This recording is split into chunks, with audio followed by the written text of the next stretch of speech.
এবছরে আমাদের 60 বছর। এই হীরক জয়ন্তী বর্ষে আমরা যেটা প্ল্যান করেছিলাম, বেহালার 3জন সেরা শিল্পী তাদেরকে নিয়ে আমরা হীরক জয়ন্তী পালন করব। রণ বন্দ্যোপাধ্যায়, অমর সরকার আর সঞ্জয় ভট্টাচার্য, তারাই এই পুজোটা তৈরি করছেন। দেখুন ছোট্ট ছোট্ট বিভিন্ন ধরনের কিন্তু মানে স্ট্রাকচার ইনস্টল চলছে ওপরে। দেখুন এই মুহূর্তে দড়ি দিয়ে কিছু ইনস্টলেশনেরই বিষয় তোলা হচ্ছে ওপর দিকে। সত্যি একটা বিশাল বড় কর্মযজ্ঞ যা এখানে চলছে। এটা এমন বিরাট স্কেলে এবারে পুজোটা করা হয়েছে, আপনারা দেখতেই পাচ্ছেন, দর্শক বন্ধুরা দেখবেন, সেটা দেখেই বুঝতে পারবেন যে এবারে 60 বছরটা আমরা কীরকম সুন্দরভাবে গ্র্যান্ডারের সঙ্গে পালন করছি। এই মূল মণ্ডপে ঠিক চারধারে দেখুন এতটা বড় একটা পরিসরের মধ্যে যেটা আপনাদেরকে দেখাচ্ছিলাম এই পুরো পুজোটা হবে। আর এই হচ্ছে এখানকার এই মুহূর্তে পুজো প্রস্তুতির একটা লাইভ আপডেট আপনাদেরকে দেওয়ার চেষ্টা করলাম। কলকাতা শহরে এত বড় লেভেলে খুব কমই হচ্ছে, হয়তো হাতে গোনা কয়েকটা কাজ হচ্ছে, তো তার মধ্যে এই কাজটা যেটা আমরা প্রায় 4 মাস ধরে করছি। ঘুরতে ঘুরতে আজ চলে এলাম দক্ষিণ কলকাতার একটা one of the high voltage পুজো মণ্ডপে। আর আমার মনে হয় আপনারা যারা দক্ষিণ কলকাতায় ঠাকুর দেখতে আসেন এই পুজোটা কিন্তু আপনারাও মিস করেন না। আমি এখন বর্তমানে দাঁড়িয়ে রয়েছি বেহালা নূতন দলের পুজো প্রাঙ্গণে। আর এবছর এখানকার কি থিম এবং থিমের সঙ্গে যারা যুক্ত রয়েছে সমস্ত কিছু তাদের মুখ থেকেই আপনাদের সামনে এই ভিডিওর মাধ্যমে তুলে ধরার চেষ্টা করব। তাই অবশ্যই কিন্তু এই ভিডিওটা সম্পূর্ণ দেখবেন, এটা আমার অনুরোধ রইল। এবং ভিডিওটা একদম শেষ অবধি দেখার পর অবশেষে যদি ভিডিওটা একটু হলেও আপনাদের ভালো লাগে তাহলে দয়া করে এই ভিডিওটাতে একটা লাইক করে দেবেন এবং পারলে প্রচুর পরিমাণে এই ভিডিওটা কিন্তু শেয়ার করবেন, যাতে বিভিন্ন প্রান্তে বসে থাকা পুজোপ্রেমিক মানুষদের কাছে আপনাদের এই শেয়ারিং এর মাধ্যমে ভিডিওগুলো পৌঁছে যেতে পারে। আর একদম অবশেষে এই চ্যানেলটাকে সাবস্ক্রাইব করে আমাকে আশীর্বাদ করতে ভুলবেন না। তাহলে চলুন শুরু করা যাক আজকের ভিডিও। আমি এখন বর্তমানে দাঁড়িয়ে রয়েছি বেহালা নূতন দল পুজো মণ্ডপের একদম সামনে। আর একদম রাস্তার উপরেই এই পুজোটা হয়। যারা আপনারা এখানে আসেন এই পুজো দর্শন করতে তারা জানবেন। আর এটা হচ্ছে এই মণ্ডপে প্রবেশের প্রবেশ পথ। আর মণ্ডপে প্রবেশের ঠিক মুখেই যে প্রবেশ পথটা করা হয়েছে সেখানে কিন্তু চোখে পড়ছে অনেক ধরনের নকশা। তো আপনাদেরকে যতটা সম্ভব ক্লোজ ভিউতে দেখানোর চেষ্টা করছি। আর এটাই হচ্ছে মূল মণ্ডপে প্রবেশ পথ। তো এরকমই রাস্তা দিয়ে প্রবেশ করতে হয় এই মণ্ডপের উদ্দেশ্যে। আর এখানে দেখুন বেশ কিছু স্ট্রাকচার এরকম তৈরি করা হয়েছে। এগুলো যখন ইনস্টলেশন হবে তখন এটা কোথায় অ্যাকচুয়াল কি মানে রূপে দেখা যাবে সেটা তখন আরও স্পষ্ট বোঝা যাবে। আর যেরকম থাকে এরকম প্রবেশপথের দুদিকে এরকম ওয়াল মতন তৈরি করা হয়েছে। এই মেটেরিয়ালটার কথা যদি বলি তো এটা সম্ভবত যা দেখে মনে হচ্ছে এটা প্লাইয়ের আছে। আর এরকম সুন্দর ডিজাইন করা রয়েছে তার উপর দিকে। এই পথ দিয়ে আমরা প্রবেশ করলাম। প্রবেশ পথের পাশেই এই অংশটাতেও কিন্তু একটা বিশাল বড় কিছু তৈরি করা হচ্ছে, যেটা এখন এই মুহূর্তে দেখে বোঝাটা সম্ভব নয়। আর ঠিক প্রবেশ পথের পাশেই যে স্ট্রাকচারটা চোখে পড়ছে এটা যদি একটু আপনাদেরকে ডিটেলে দেখানোর জন্য একটু জুম করি তাহলে দেখুন অনেক ধরনের কিন্তু কারুকার্য এর গায়ে চোখে পড়ছে। আশা করি যতটা সম্ভব আপনাদেরকে দেখাচ্ছি। একটু আলোটা কম রয়েছে এখানে। কারুকার্যগুলো দেখুন। তো এর ওপরে নিশ্চয়ই আরও কিছু রং হবে এবং আরও অনেক কিছু মানে থাকবে যখন এটা কমপ্লিট হবে। এই দিকটাতে রয়েছে মূল মণ্ডপটা, যেটা দেখাবো আপনাদেরকে একটু পরেই। আর এখানে কিন্তু এখন যথারীতি বিভিন্ন ধরনের কাজ চলছে। আর এটা কিন্তু মানে এখানকার যে এক্সিটটা থাকে সেটা, যার মুখে কিন্তু দেখতে পাচ্ছি এরকম দুটো গজ রাখা রয়েছে। এটা হচ্ছে এখানকার বহির্পথটা। দেখুন ছোট্ট ছোট্ট বিভিন্ন ধরনের কিন্তু মানে স্ট্রাকচার ইনস্টল চলছে ওপরে। এই জায়গাগুলোতে যখন পুরোপুরি এই ইনস্টলেশনগুলো মানে হয়ে যাবে তখন প্রপার এখানকার যে লুকসটা সেটা বোঝা যাবে। আর দেখুন এই মুহূর্তে দড়ি দিয়ে কিছু ইনস্টলেশনেরই বিষয় তোলা হচ্ছে ওপর দিকে। সত্যি একটা বিশাল বড় কর্মযজ্ঞ যা এখানে চলছে। বাঁশ বেঁধে কত ওপরে মানে কাজ চলছে। এখানে যথারীতি দাদারা দাঁড়িয়ে রয়েছে বিভিন্ন ধরনের মানে কাজের সাথে যুক্ত যারা। আর যে যে জিনিসগুলো এখানে ইনস্টল করা হয়ে গেছে সেগুলো দেখুন দেখতে লাগছে বর্তমানে এরকম।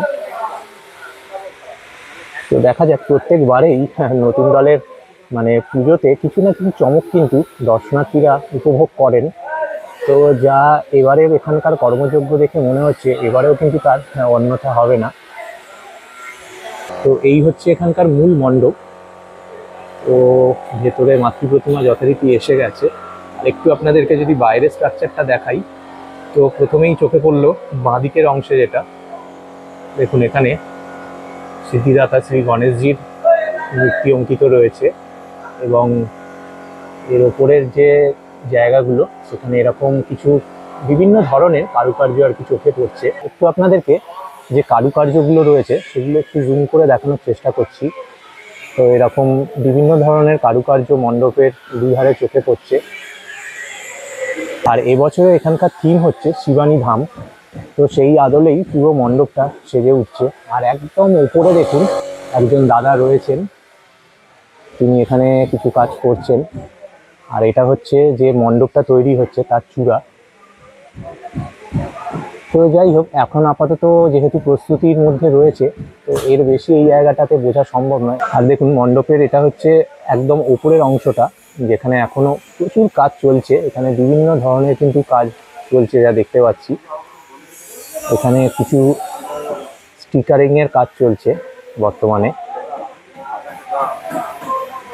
আর উপরের যে অংশগুলো স্টিকারিংয়ের কাজ হয়ে গেছে সেগুলো দেখুন দেখতে কিছুটা এরকম মতন লাগছে। এর উপরেও হয়তো এখন আরও মানে অনেক কাজ বাকি রয়েছে। যথারীতি কিন্তু এখানে মাতৃ প্রতিমা চলে এসেছে। এখন সব পুজো মণ্ডপেই মাতৃ প্রতিমা আগেই চলে আসে, তো তারপরে ভেতরে যে ফিনিশিং কাজগুলো থাকে সেগুলো হয়। তো এবারে নূতন দলের যে মাতৃ প্রতিমা সেটা এখন আপনারা দেখছেন। সত্যি এটা খুবই মিষ্টি লাগবে যখন তৈরি হয়ে যাবে। আমাদের 1 বছরের অপেক্ষার অবসান হতে চলেছে। এটা কিন্তু আপনারা এখন এক্সক্লুসিভলি দেখছেন বেহালা নূতন দলের যে মাতৃ প্রতিমা 2025-এর সেটা। আর তার সাথে মা দুর্গার পরিবারের বাকি সদস্যরাও রয়েছেন এখানে। আর এই হচ্ছে এখানকার এই মুহূর্তের পুজো প্রস্তুতির একটা লাইভ আপডেট আপনাদেরকে দেওয়ার চেষ্টা করলাম। ভিডিওটা কেমন লাগলো অবশ্যই কিন্তু জানাবেন। নমস্কার দাদা, প্রথমে একটু আপনার নাম আর এই বছর আপনি এই ক্লাবের সাথে কিভাবে যুক্ত সেটা জানতে চাইবো। নমস্কার, আমার নাম সন্দীপন বন্দ্যোপাধ্যায়, আমি বেহালা নূতন দলের আহ্বায়ক। আচ্ছা, তো বেহালা নূতন দলে প্রত্যেকবারই কিছু না কিছু চমক থেকেই থাকে। তো এবছর দর্শনার্থীদের জন্য কি চমক থাকতে চলেছে? এবছরে আমাদের 60 বছর হীরক জয়ন্তী বর্ষে। এই হীরক জয়ন্তী বর্ষে আমরা যেটা প্ল্যান করেছিলাম, বেহালার 3 জন সেরা শিল্পী, হীরক সদৃশ শিল্পী, তাদেরকে নিয়ে আমরা হীরক জয়ন্তী পালন করব। রণ বন্দ্যোপাধ্যায়, অমর সরকার আর সঞ্জয় ভট্টাচার্য, যিনি এখন প্রবাসী দিল্লিতে থাকেন আর কি। তো 3 জনই বেহালার আদি বাসিন্দা, তারাই এই পুজোটা তৈরি করছেন। এবং এটা এমন বিরাট স্কেলে এবারে পুজোটা করা হয়েছে, আপনারা দেখতেই পাচ্ছেন, দর্শক বন্ধুরা দেখবেন, তো সেটা দেখেই বুঝতে পারবেন যে এবারে 60 বছরটা আমরা কীরকম সুন্দরভাবে গ্র্যান্ডারের সঙ্গে পালন করছি। আচ্ছা, তো এমনি থিমটা এবছরের কি আছে যতটা সম্ভব যদি আপনি একটুখানি মানে ডিটেলসে বলেন তাহলে দর্শকদেরও বুঝতে সুবিধা হবে। এটা নাম হচ্ছে শিবানী ধাম। এটা লুকোনোর কোনো ডিটেলস না বলার কোনো কিছু নেই। আপনারা এলে এটা কোনো সেরকম না যে দেখে অনেক বোঝাতে হবে লোককে, গাইডেড ট্যুরিজম ব্যাপার নয়। আপনি এলেই দেখতে পাবেন একটা দুর্গের প্রাঙ্গণে, সেটা একটা দুর্গা মন্দির আছে, একটা শিব ঠাকুরের মূর্তি থাকবে, সেখানে পুজো হচ্ছে আর কি, দেবী শিবানীর উপাসনা হচ্ছে, তাই এই জায়গাটার নাম দেওয়া হয়েছে শিবানী ধাম। আচ্ছা আচ্ছা, আমার একটা জিনিস একটু জানতে ইচ্ছা করছে যে এত বড় এরকম স্কেলের মধ্যে এরকম একটা পুজো, যেটা আমার মনে হয় বেহালা এবং কলকাতার বুকে খুব কমই হচ্ছে, যেটা আপনাদের নূতন দল এবারে করছে। তো এটা তো একটা বিশাল বড় কর্মযজ্ঞ নিঃসন্দেহে। আপনাদের এই কর্মযজ্ঞ মোটামুটি শুরু হয়েছিল মানে কবে থেকে? এটা জুন মাসের প্রথম সপ্তাহ থেকে শুরু হয়েছিল। আচ্ছা, প্রায় 4 মাস ধরে এই কাজটা চলছে।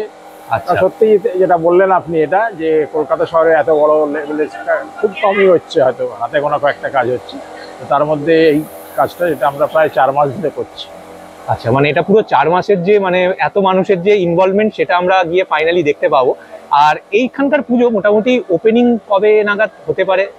আমাদের পুজোটা গত 12 বছর ধরে মাননীয় মুখ্যমন্ত্রী মমতা বন্দ্যোপাধ্যায় করেন, তা এবারেও আমরা ওনার কাছে আবেদন করেছি।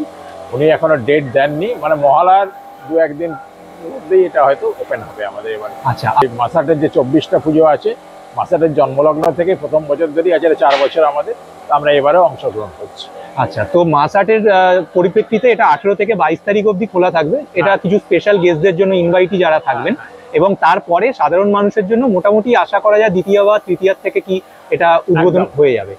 আচ্ছা আচ্ছা, ঠিক আছে, অসংখ্য ধন্যবাদ আপনাকে, আপনি আপনার ব্যস্ততার মধ্যেও আমাদেরকে এতটা সময় দিলেন। আপনাকেও ধন্যবাদ, আপনার দর্শকদেরও ধন্যবাদ। সবাইকে আমন্ত্রণ রইল নতুন দলের প্রাঙ্গণে আসার জন্য। আজকের ভিডিওটা তাহলে এখানেই শেষ করছি। আর ভিডিওটা আপনাদের কেমন লাগলো অবশ্যই জানাবেন। যদি ভিডিওটা ভালো লাগে তাহলে দয়া করে একটা লাইক করে দিয়ে এই ভিডিওটাকে প্রচুর পরিমাণে শেয়ার করবেন, যাতে বিভিন্ন প্রান্তে বসে থাকা পুজোপ্রেমিক মানুষদের কাছে আপনাদের এই শেয়ারিং এর মাধ্যমে ভিডিওগুলো পৌঁছে যেতে পারে। আর একদম অবশেষে এই চ্যানেলটাকে সাবস্ক্রাইব করে কিন্তু আমাকে আশীর্বাদ করতে ভুলবেন না, এবং পাশাপাশি আমাদের ফেসবুক পেজটাও কিন্তু ফলো করে রাখবেন। তাহলে ফিরছি খুব তাড়াতাড়ি নতুন কোনো ভিডিও। প্রত্যেকে খুব ভালো থাকবেন, সুস্থ থাকবেন।